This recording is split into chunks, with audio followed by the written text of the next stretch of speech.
Peço a bênção ao meu pai Rodney, querido, meu amigo de sempre, meu amigo de tantos anos, de quase 2 décadas daqui a pouco, meu pai, aos meus irmãos mais velhos, aos meus irmãos mais novos, com quem eu tanto aprendo a cada dia que eu piso naquele axé. E a cada dia que a gente se encontra na vida também. Eu quero também agradecer, pedir a bênção até para os meus amigos, para as minhas amigas, para a minha família, aqui representada pela minha irmã, pelo Gil, né, pelo meu filho também. E eu quero agradecer muito a oportunidade e a confiança, né, dessa ideia que acabou amadurecendo, acabou se tornando realidade, né, Fábio? Que era já um desejo muito antigo, e eu fico bastante feliz e me aumenta a responsabilidade de ser a primeira.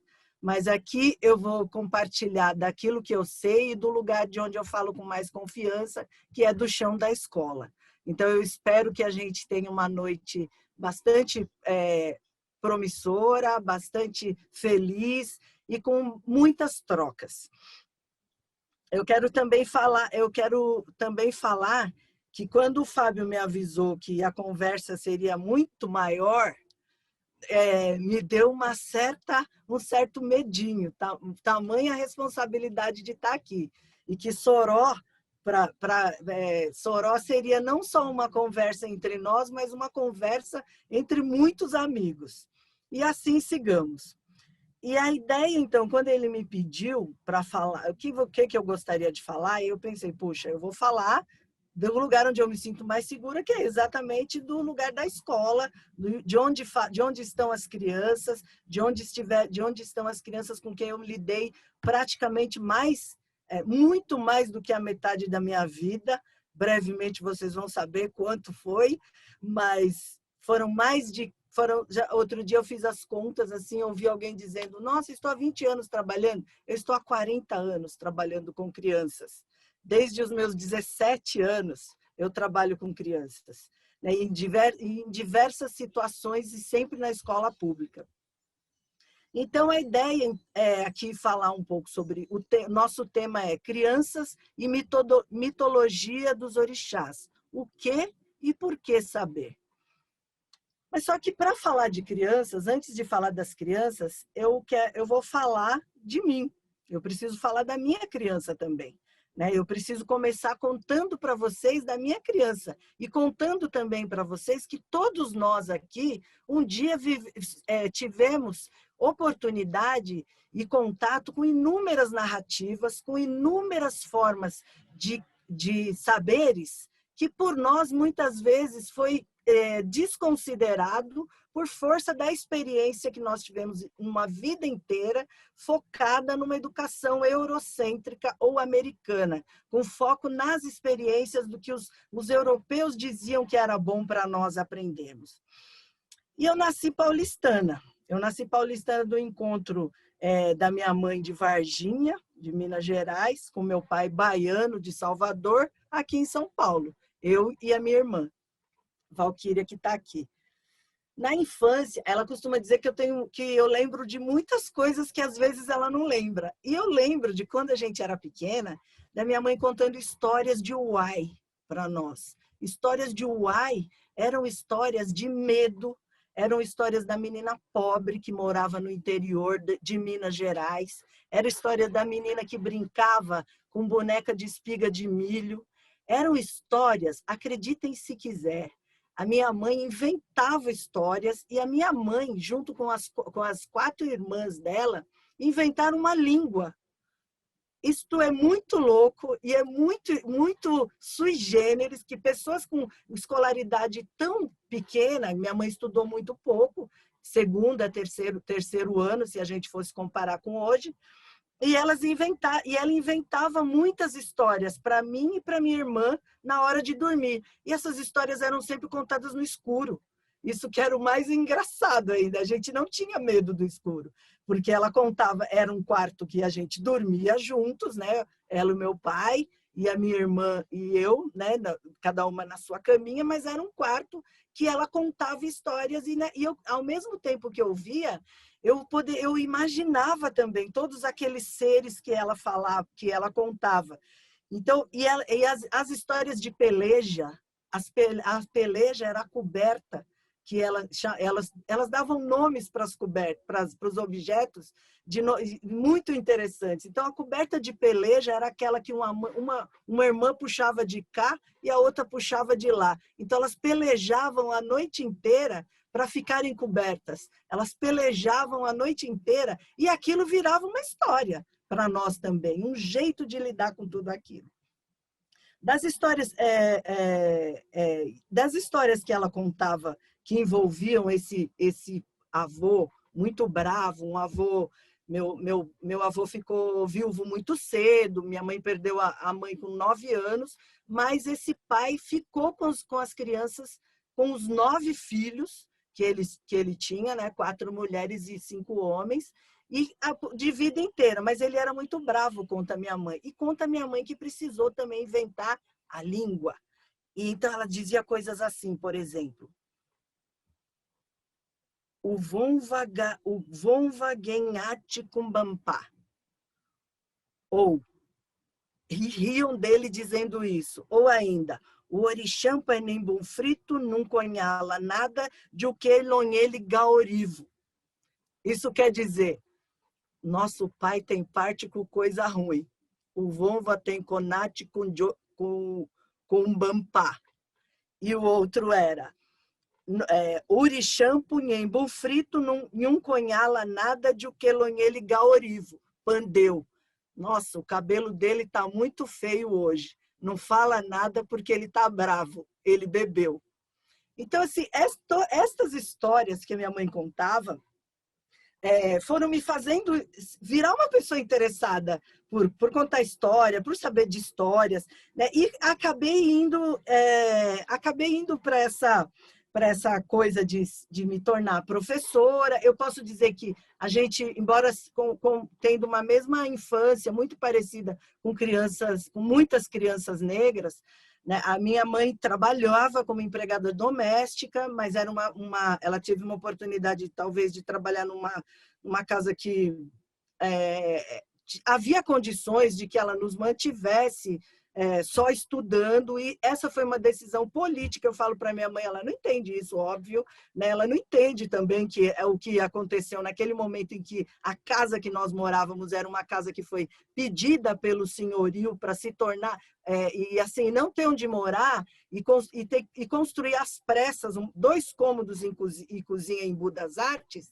porque, como opção, ela tinha dado para minha mãe que a gente fosse trabalhar na fazenda dela no interior. E a minha mãe simplesmente disse para elas, não, as minhas filhas vão estudar. Eu digo que a minha mãe, quando tomou essa decisão, ela mudou a minha vida e a da minha irmã, porque a gente pôde, de fato, só estudar, a gente pôde, de fato, só trabalhar com 18 anos, né, depois de formadas professoras, e formada professora. Então, eu comecei a trabalhar com crianças, sempre trabalhei minha vida inteira, os 30 anos que eu fiquei dentro de escola pública, foi com criança pequena. E com criança pequena,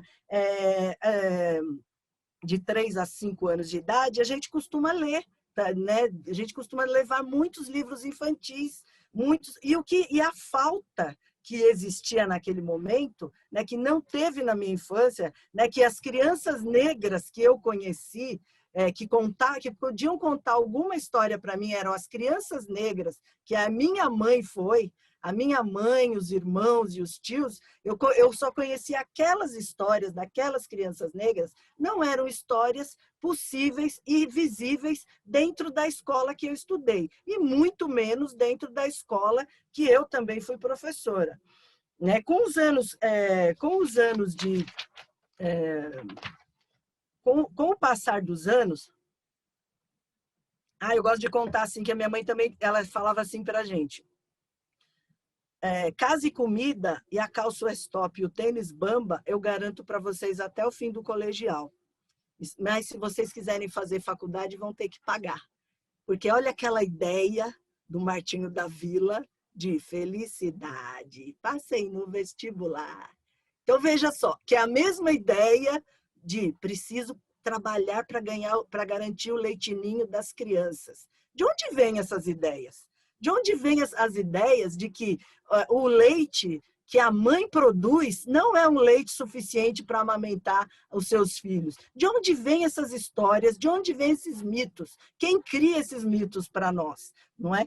E aí, dos tempos da PUC, né, quando eu fiz a faculdade, fiz o mestrado, no mestrado eu comecei a me perguntar de onde é que estavam, então, quem eram as professoras que trabalhavam nas creches, quem eram as mulheres que trabalhavam nas creches. Eram as mulheres negras, pobres, da periferia, que não tinham escolaridade e que, de alguma maneira, escaparam do destino que eram as tarefas sexuais, braçais e domésticas. Mulheres que, com uma mesma idade que eu, entraram naquele momento, na década de 70, pela porta dos fundos, que era a Secretaria de Assistência Social, que não exigia formação, ou seja, que a experiência de ser mãe era suficiente para trabalhar com crianças, enquanto que eu, que entrei pela Secretaria de Educação, uma chamada porta da frente, de nós era exigida toda uma escolaridade. Então, veja só que as incoerências e coisas também para se pensar. Para as crianças pobres, qualquer coisa, qualquer profissional, qualquer escolaridade. Para outras crianças, a exigência de formação.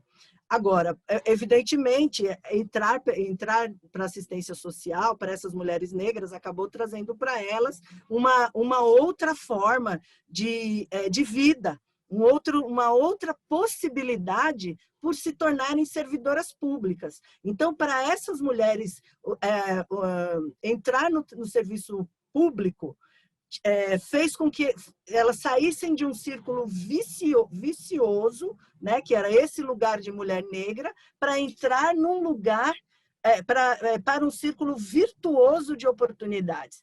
Evidentemente, naquele momento, eu não tinha as leituras que eu tenho agora, os entendimentos que eu tenho agora, e uma leitura de gênero mais aprofundada eu não fiz naquele momento. Mas segui como professora, e como professora também tive uma oportunidade de trabalhar num programa chamado São Paulo Educando pela Diferença para a Igualdade, e que me aproximou dessas questões, que me aproximou da temática racial de uma forma mais dedicada, de uma maneira mais formativa, onde eu estudava para ensinar. Eu era formadora de professores. E foi aí, mais ou menos 2004, 2003, então, que eu conheci também o pai Rodney. Já escutava falar pela PUC, que existia lá, né? Desde a década de 90, eu escutava isso. Tem um cara aqui que joga um búzio, que era o pai Rodney, mas naquele momento eu ainda era alguém que tinha uma experiência voltada para uma experiência cristã, uma experiência na Igreja Católica como catequista, como membro do grupo de jovens, né, da teoria da teologia da libertação, comunidade eclesial de base, mesmo que isso parecesse um pouco incoerente, ainda eram essas coisas que passavam também por aquela professora, que não encontrava livros infantis para suas crianças, que não encontrava livros que pudessem trazer as experiências dos sujeitos pretos e pretas de forma valorativa. E aí foi então que eu comecei a trabalhar nesse projeto, e a gente aprendia muito sobre história e cultura de África, né, tanto para ensinar para os professores, como para nós mesmas. E naquele momento, então, fui procurar o pai Rodney, fui conhecer o pai Rodney, e eu brinquei com ele por muitos anos que o meu interesse de ir no terreiro era apenas curiosidade acadêmica, porque eu falava muito sobre orixás para as pessoas, dando curso, falando sobre eles, falando da história, falando da cultura, falando dos aprendizados, mas aquilo não era para mim, né? Eu me considerava alguém apenas com a missão de aprender. E naquele momento, a Lei 10.639 estava fazendo um aninho, mais ou menos. Né? E também eu fui para o Iluobá de Mim, né? Tem algumas pessoas aqui que são de lá, que é aquele grupo de percussão feminina que toca para os orixás e todo ano homenageia uma mulher negra de importância. E naquele ano, então, nós já estávamos vindo de uma caminhada em que, em 1988, as crianças foram reconhecidas como sujeito de direitos na Constituição Federal. Em 2009, né, andando um pouquinho mais para frente, né, só para a gente poder entender, as crianças já eram nas diretrizes curriculares nacionais de educação infantil, que é um documento normativo que diz como as pessoas têm que orientar as pessoas dentro da escola, né, os profissionais da infância, os profissionais da educação, como eles devem orientar e elaborar suas propostas pedagógicas, já diziam que as crianças eram protagonistas. Portanto, elas tinham direitos, né, juntando essas duas legislações, né, três. A Lei 10.639, que dizia que as crianças têm o direito de ter acesso à história e cultura dos africanos e afro-brasileiros. Existe um equívoco, às vezes, das pessoas acharem que essa responsabilidade é só do professor de história, ou do professor de geografia, ou do professor de literatura.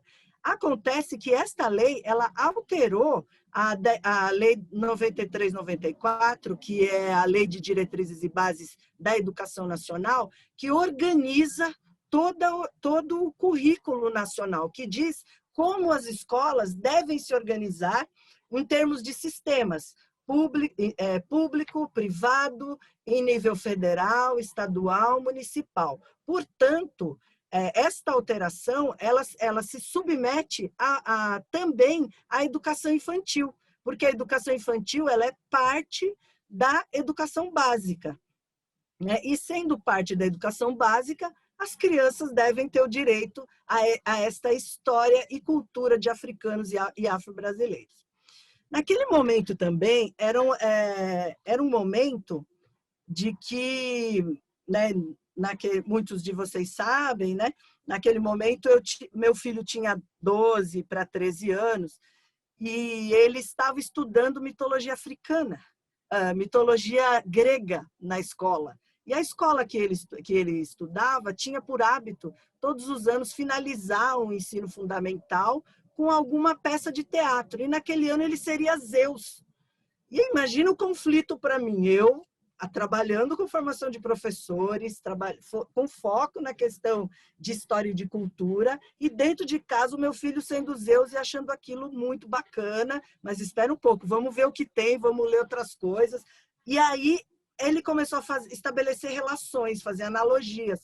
E assim, hoje eu sei que isso não, e eu quero defender aqui, dizer isso com todas as letras, não é necessário fazer nenhum tipo de analogia. Aquilo era o que a criança conseguia fazer. Os nossos deuses, os nossos orixás não precisam, e neste momento, nós já estamos num outro momento da vida, que não há necessidade de comparar um orixá a um santo católico. Não há necessidade desse sincretismo, até porque esse sincretismo ele é sempre de nós para eles. Já perceberam isso?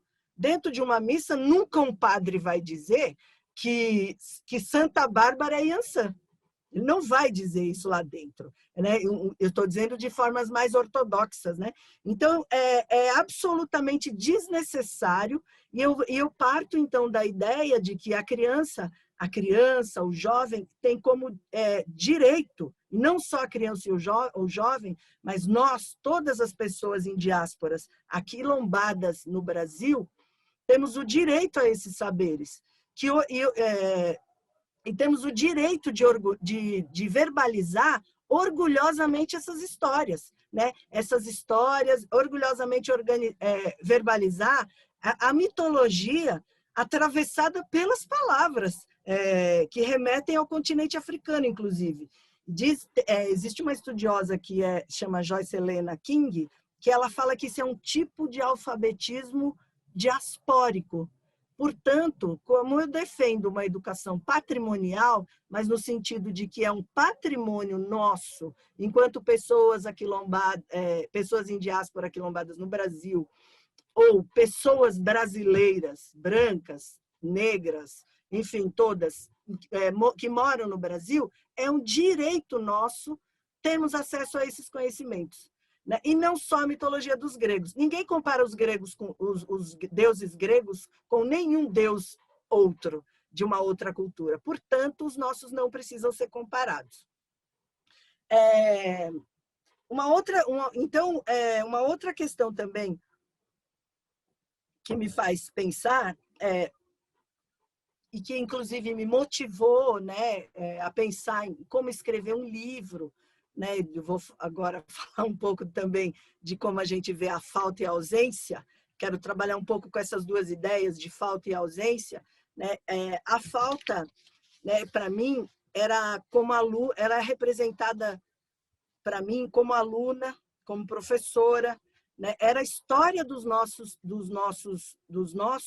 não sendo contada. Então aquilo para mim era uma falta que era uma presença, porque eu estava ali de alguma maneira, né? Então de alguma maneira me fazia pensar que eu não estava presente, e eu também não fazia com que as crianças negras muitas vezes estivessem presentes, trabalhando somente com os irmãos Grimm, trabalhando somente com Perrault, trabalhando somente com Walt Disney, trabalhando somente com essas experiências europeias e americanas, que, inclusive, os irmãos Grimm, dizem, em algum momento falam, nossa, mas tem coisas muito fortes na questão dos orixás, né? Alguma questão com alimentação, mas veja, os irmãos Grimm, não sei se alguém já leu os originais dos irmãos Grimm, eles coletavam histórias dos povos da floresta e do cotidiano, e eram histórias trágicas, histórias que não minimizavam em nada as dores humanas. E, por outro lado, o Walt Disney deu uma limpada na barra, né? Eu lembro dos disquinhos de vinil, eu tive os disquinhos de vinil, as historinhas, e o Perrault, com todo aquele moralismo, né, com tudo que a história da raposa e das uvas, por exemplo, né, quem desdenha quer comprar, e aí assim quantas máximas, né, e quantas inscrições nos foram colocadas e que não tem a ver com as nossas experiências também, né? Então, naquele momento também com o meu filho aqui em casa, a gente pensou então como é que podia fazer alguma coisa, fazer um livro, né? Vamos fazer um livro então. E a ideia do livro era, esses dias eu vi uma pessoa que escreveu lá no meu Instagram, comentando sobre o livro, ela falou, eu copiei exatamente o que ela falou, porque era exatamente isso que eu pensei.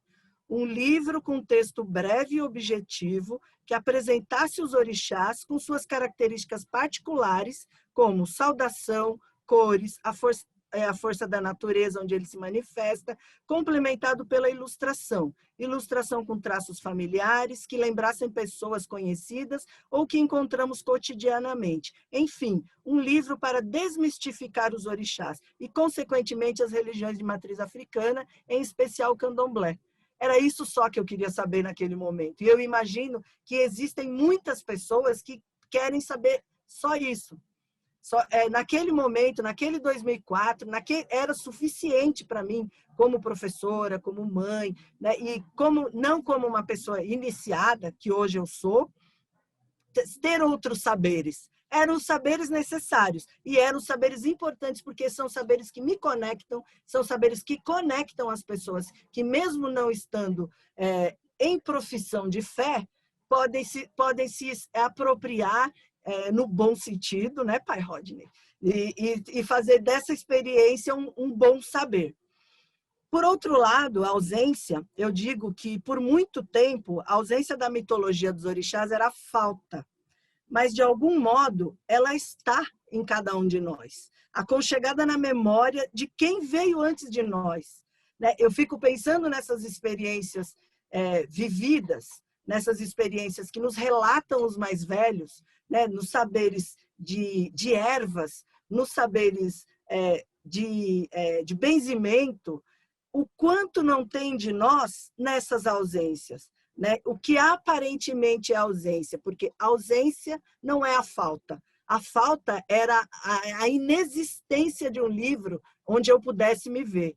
A falta era só ver ali personagens com pele escura que me depreciavam, personagens com a perna só, personagens em situação de vulnerabilidade, né, que muitas pessoas também começaram a produzir à época da Lei 10.639, e nem por isso os livros são tão bons, são livros interessantes. Então, o livro começou, o tempo me levou a acreditar e entender que a importância dos dramas humanos, né? E que esses dramas também pudessem ser conhecidos pelas crianças, que não só pudessem ser conhecidos desde a mais tenra idade, mas que eles também pudessem trazer um saber, trazer um conhecimento. Então, eu imagino, né, agora que já entra um pouco a minha experiência dentro do terreiro, né, eu vejo os Itãs como uma documentação oral, de alguma maneira já está em alguns lugares, mas eu vejo esses Itãs como possibilidades de aprendizado extremamente importante para as crianças desde muito pequenininhas, porque eles se inspiram em questões cotidianas, eles se inspiram nos saberes dos mais velhos, né? E as crianças, todas elas, devem ter o direito da aproximação desse saber também, né?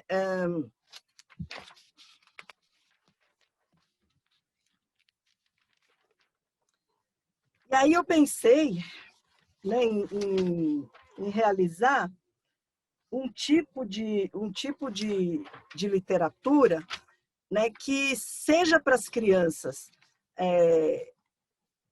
que seja para as crianças ao mesmo tempo em que elas se vejam, né, ao mesmo tempo em que elas possam se reconhecer, como disse reconhecer algum mais velho, reconhecer também, colaborar para que elas encontrem a sua criança negra, para todas as crianças, mas em especial as crianças negras, para que elas se reencontrem orgulhosamente naquilo que pertence à sua família, aquilo que pertence à sua experiência existencial, enquanto descendente de povos africanos em diáspora. Portanto, a minha resposta é sim. As crianças pequenas não só podem, como devem ter acesso garantido à mitologia dos orixás. Uma experiência que descreve e inscreve um conjunto de hábitos e crenças que definem toda uma comunidade, como o pai Rodney estava falando. E, para além de tudo isso, são traços comportamentais que, além de distinguir esse povo, apresentam um jeito de compreender, de ser e de estar no mundo. E aí, meio que para finalizar, eu fiz uma apresentação com imagens das crianças, e eu queria mostrar para vocês como são crianças. Eu não sei se algumas das mães estão aqui. São crianças. Eu tenho muitas imagens, eu tenho muitas fotos, mas eu selecionei assim daquelas pessoas que eu pude, que são mais próximas de mim, que eu pude pedir uma autorização para estar aqui. E eu queria mostrar para vocês como a mitologia dos orixás chega nas crianças muito pequenininhas. E esse aqui, Oxóssi, Exu, e agora? E depois vem, quem vem depois?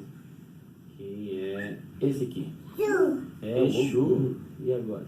E depois vem, quem vem depois? Oxóssi, muito bem, e agora? O e agora? E esse aqui? Oxóssi, muito bem, e agora? E esse aqui? Oxumalé? E esse aqui? Oxane. E essa aqui? Nanã? Esse aqui? Oxumalé? E essa? Malê. Quem? E essa aqui? Nanã? Não, quem que é essa aqui? Nanã. E essa? Quem? E esse aqui, as crianças? criança? Não, quem que é essa aqui? Ibeji. Iê, é Oxum. E essa aqui? E esse aqui? Essa criança? Que é essa? Criança? Obá, muito bem. E aí, depois? Quem é essa? Eu, E essa aqui? Criança. E esse? Esse é o? Nedé, logo Nedé. Ai, meu Deus. E essa? Iemanjá? E esse? Xangô, muito bem, filho. E esse? Xalá, muito bem. E esse? Oxoguian. Guian. Guian? É que demais, filho. Não. Por que o Batalá tem essa barba? A barbinha? Sim. Porque ele é mais velho, né? Porque ele tem essa cala. Essa carinha de velhinho? Sim. Porque ele é mais velho, é o orixá mais velho. É o pai de todos os orixás, né, o Batalá? Porque eu tô botando 16 anos. Não. Plantas. As plantas começam a nascer até que a sonho cuida da natureza.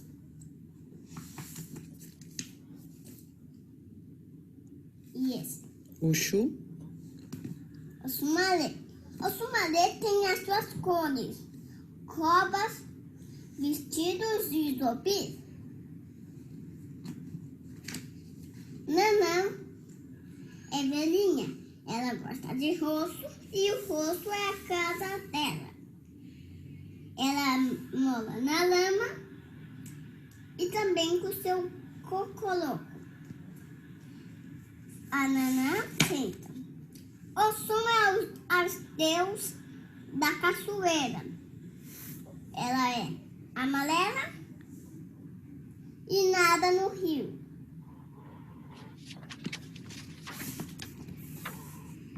Como que é? E beijo.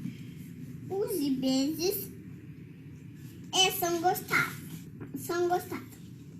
O bar tem sua força e ela tem a sua força do começo que tem no nosso coração. Protege e luta.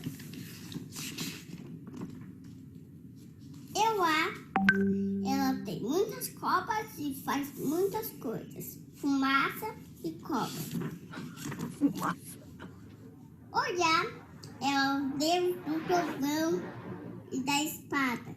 Tira e sua espada e seu cocoloco. Seu cocoloco é mais legal. Quem é? Logumedá. Logumedá mora no rio. Na mata e na cachoeira. Na mata e na cachoeira. Ele é muito legal. Principalmente, os nossos orixás ficam reservados para as nossas saúdes e raízes.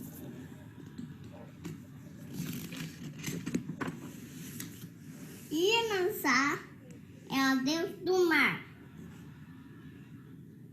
Reza, joga água e faz a dança.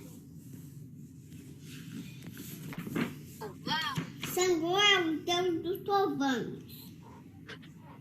Tem os seus alugal e também senta. O Batalá é velhinho. Tem muita fumaça, é só de pano. Mas qual é ele? O Xoguian. O Xoguian tem sua força, qualquer força que tiver. Já vou descer e O Caco. sim. Essa aqui é a Maria. Ela é afilhada do Fábio Mariano. E ele trouxe para mim o relato do quanto ela ficou feliz de ver o padrinho no livro. Esse aqui é o Aruanã, é o filho da Carol, de uma amiga minha, de muitos anos de trabalho. Eu vou ver se eu consigo colocar aqui um som que ele mandou para mim um dia desses.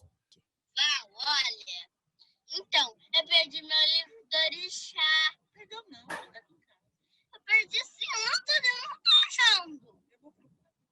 Então, você tem que fazer outro. Coloca o teu orixá, tá legal? Coloca todos os orixás, tá legal?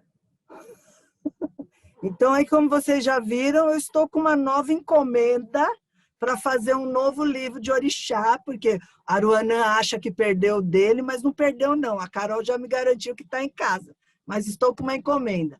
Essa é a Julinha, é a filha da Camila, que eu também vi criança, e é uma bebezinha, não tem nem 2 anos, e super interessada também no livro dos orixás. Essa é a Tereza, da Rafa, uma amiga minha também muito querida, mandou para mim essa foto, e na foto também ela me dizia que o orixá que ela mais gosta é Oxum, por causa do ouro, por causa do ouro e da cachoeira.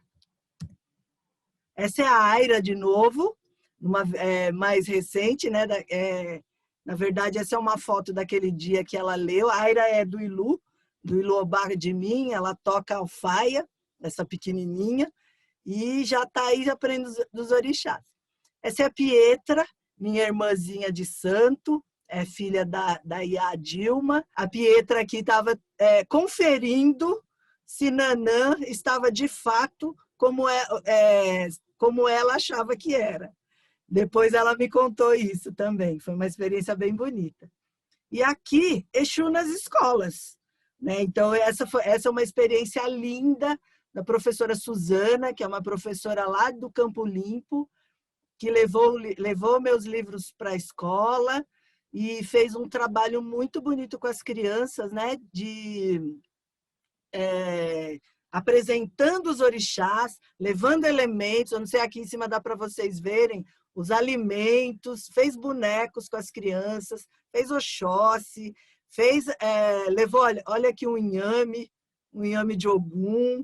Então, assim, ela fez um trabalho muito bonito, evidentemente tem toda uma parceria com as famílias, com a escola, porque é um direito, isso que eu quero aproveitar e dizer bastante aqui, né? Todas as crianças têm o direito a esses conhecimentos, a esses saberes, a estas experiências, né? Porque os orixás, a experiência dentro do candomblé, ela modifica o nosso jeito de pensar o mundo, ela modifica as nossas estratégias, o nosso jeito de viver, né? Eu tenho certeza que se não fosse por força dos orixás, o meu pai Oxoguian, que me inspira, né, e me inspirou para falar nesse momento também, eu não estaria aqui pela dor que eu vivo nesse momento na minha vida, né?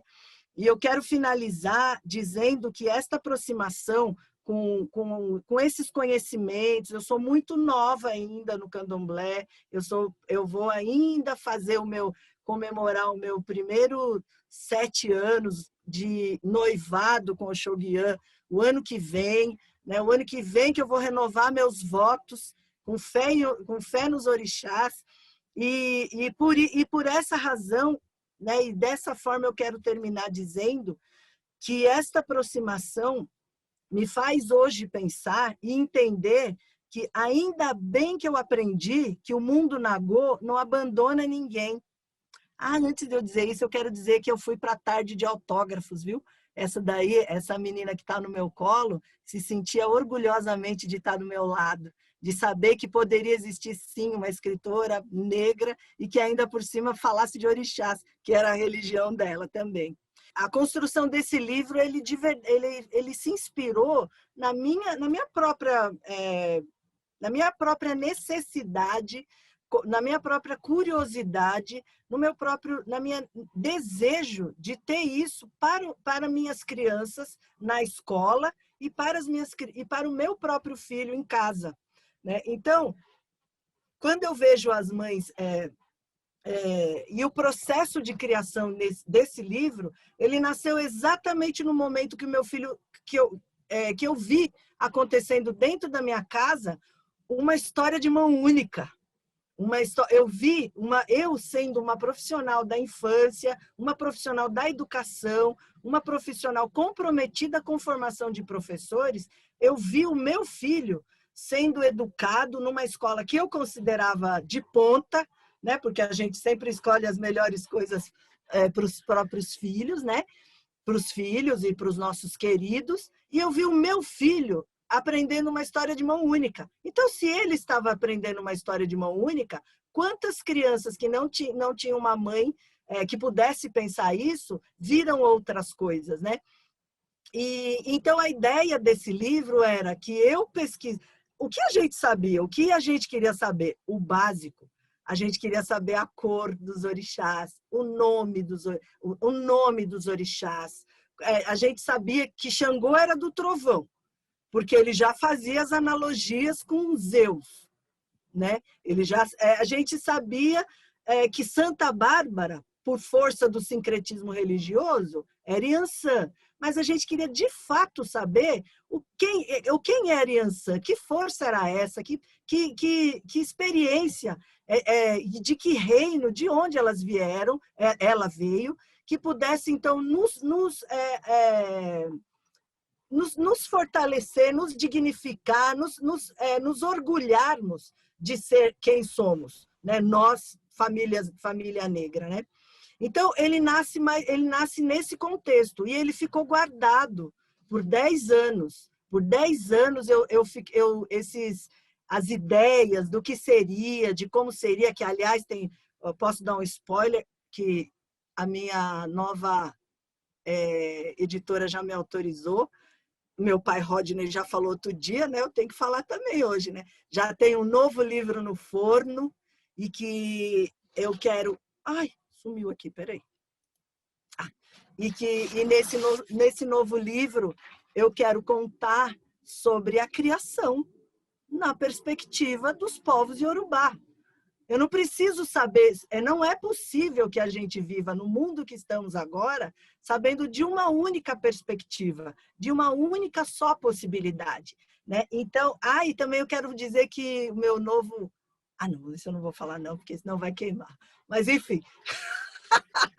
Mas então esse livro nasce assim, ele nasce da necessidade, ele nasce do desejo, então ele nasce dessa e da compreensão, além do que estou aqui com meu irmão Fábio Mariano, que é operador do direito e vai me apoiar nisso que eu estou dizendo. Levar orixás para dentro da escola não é nenhum mérito de quem é de candomblé.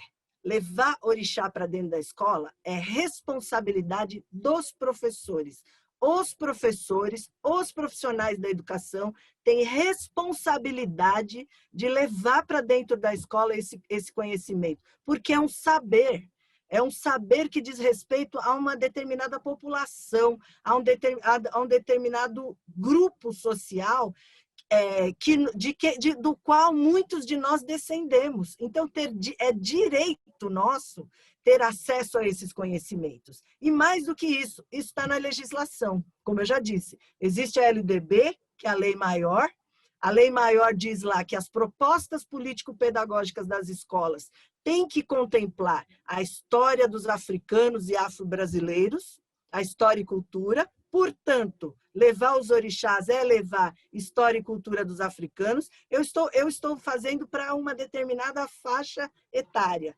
Eu estou escolhendo trabalhar com os menorzinhos. E os menorzinhos também, né? Às vezes na educação infantil tem gente que acha, não pode contar isso. Não pode contar isso, mas pode contar, como eu mesma contei inúmeras vezes, a história real, porque eu adorava as histórias reais dos irmãos Grimm, que o Chapeuzinho Vermelho come, aliás, que o lobo come a Chapeuzinho Vermelho. Que o João e Maria são abandonados na floresta. Então, não é fazer de conta, nem bonitinho, como o Walt Disney fez. A verdade precisa ser dita. A verdade humaniza, né? A dor também humaniza e nos faz mais fortes, né? Então, assim, estar em contato com essa experiência e com esses orixás né? É algo... Vocês viram as crianças contando, né? Vocês viram a alegria a menina por nenhum momento passou na cabeça dela em pensar que Iansã pudesse ser Santa Bárbara. Em nenhum momento passou pela cabeça do pai, que mostrava lá para o bebezinho no colo, né? Veja só as possibilidades. Para aquele bebê, só o nome dos orixás e a imagem. Para a menina que já estava mais familiarizada com o livro, ela lia, né? Ela lia o livro como a criança lê o livro, como ela pode ler o livro, né? E ela lia aquele conteúdo também. Então, eu quero finalizar dizendo que ainda bem que eu aprendi que esse mundo Nagô, que esse mundo dos orixás, eles não abandonam ninguém. Ainda bem que ninguém fica de fora ou do lado de fora, porque ninguém merece ficar do lado de fora da roda. Ainda bem que a vida tem começo, meio e começo, e que um dia nós estaremos também com os nossos queridos. E eu sigo porque eu vivo o maior dos desafios hoje, o de aprender a cada dia de um jeito novo, o que é conviver com a presença ausente do meu querido e amado filho Robson. E eu sigo porque eu acredito, né, nesse nosso reencontro. E ainda sigo porque eu vivo intensamente em tempos de Sankofa, entendendo que Ogum mostrou para o meu pai Oxoguian o caminho da casa de Oxóssi, o local necessário do meu reencontro com a ancestralidade, fortalecimento da minha fé e onde eu fui lembrada da minha tarefa de Eked, de seguir mãe de todos, de Exu a Oxalá. Muito obrigada pela oportunidade. Eu queria agradecer muitíssimo a exposição e dizer que quando a gente olha, quando a gente vai olhando, por exemplo, e percebendo a reação das crianças e percebem como elas vão assimilando essa ideia de que não é mais necessário ou de que elas não precisaram usar daqueles subterfúgios que nós somos submetidos do sincretismo, ou de fazer comparações, que sempre são essas comparações, como a senhora disse, de nós para eles. Eu acho que, do ponto de vista da educação, de um projeto de educação, de um projeto pedagógico, em que a gente está falando para nós, para os nossos, é um novo marco civilizatório, eu diria assim. É uma nova forma de estabelecer uma ponte entre aquilo que nós estamos fazendo dentro dos terreiros e aquilo que a gente tem por responsabilidade, como disse a senhora, fazer nos nossos espaços de sociabilidade, né, digamos, seja nas redes sociais, que seja no trabalho e assim por diante. Então, eu fico muito feliz, fiquei muito emocionado de ver a reação das crianças, porque a gente sempre, quando a gente tem contato com o terreiro, quando a gente tem contato com o orixá, é uma coisa que não se explica. E nada melhor do que ver uma criança que sequer pisou no terreiro, mas ao ver a imagem de um orixá, um livro que fala diretamente para ela, perceber essa presença que é um marco que vai fazer com que a gente avance dentro do nosso ethos. Aí. Muito obrigado, é muito potente isso, muito forte. Estou muito orgulhoso, né, dessa minha filha, mãe e amiga, né, de quase 20 anos, e fico muito feliz com essa troca tão generosa, com essa experiência tão bonita que ela tem. Nós nos conhecemos há muito tempo, discutimos coisas muito importantes, também atravessamos esse processo de decolonialidade juntos, estamos aprendendo aí as epistemologias das encruzilhadas e estamos na resistência, na escola, na educação, no terreiro, na política e na vida. E eu quero agradecer imensamente a Valdete pela generosidade, quero agradecer Camila e Fábio, né, por estarem na organização, e quero agradecer a todos, todas e todos que estiveram com a gente aqui nessa noite e já deixar aqui o convite para a nossa próxima conversa. Um beijo carinhoso a todos, eu peço a bênção indistintamente, peço que rezem por mim e espero que tenham gostado dessa nossa iniciativa e que possam replicar nas suas casas também, para que a gente possa ampliar os saberes ancestrais. Muito obrigado, um beijo e boa noite a todos. Axé, axé, boa noite. Boa noite. Só gratidão pela oportunidade dessa conversa e de tantas trocas. É.